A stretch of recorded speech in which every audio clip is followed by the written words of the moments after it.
প্রথমে আমার কাছে একজনকে খুব বেশি মিস করছি আমি, সেটা হলো আমাদের দেশ নেত্রী বেগম খালেদা জিয়াকে, যিনি গণতন্ত্রের জন্য 17 বছর এত বড় ভূমিকা রেখেছে।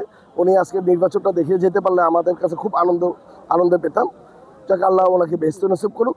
আর 17 বছর পরে আসলে ভোট দিতে পেরে শুধু আমি না, সারা বাংলাদেশের জনগণের একটাই দাবি যে এই গণতন্ত্রটা যাতে বাংলাদেশে চিরস্থায়ী থাকে, এই গণতন্ত্রের মাধ্যমে বাংলাদেশটা যাতে সামনের দিকে এগিয়ে যায়, যাতে আমরা প্রতি বছর 5 বছর পর আমরা ভোট দিতে পারি।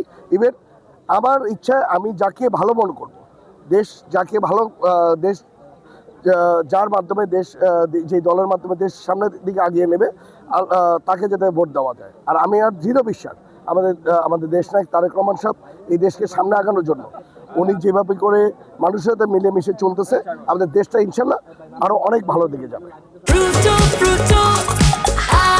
প্রাণ ফ্রুটো, সময় অসময় ফ্রুটোময়। আজকে পরিবেশটা কেমন দেখছেন? ভোটের পরিবেশটা কেমন দেখছেন?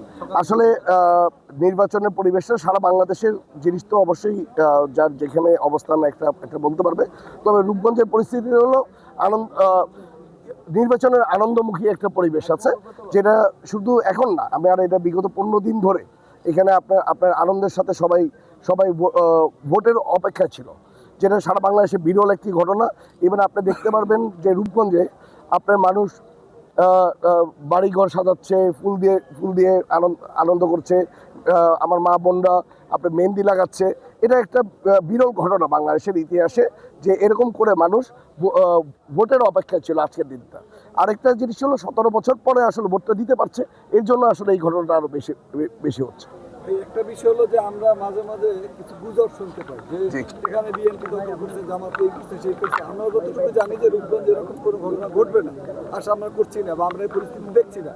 তো সেই হিসাবে আপনি আপনার নেতাকর্মীদের উদ্দেশ্যে কিছু বলবেন কিনা, যে গুজবে কান না দিয়ে যাতে বাস্তবতা এবং যাতে কোনো আমরা রূপগঞ্জে কোনো অপ্রীতিকর ঘটনা না আমরা চাই না বা না হোক সে ব্যাপারে। আসলে রূপগঞ্জে এই ধরনের কোনো ঘটনা ঘটেও নাই। ইভেন আমি আশা করি যে এটা একটা আনন্দের সাথে আমার বিজয়টা আমি নিয়ে আসবো। ঠিক আছে।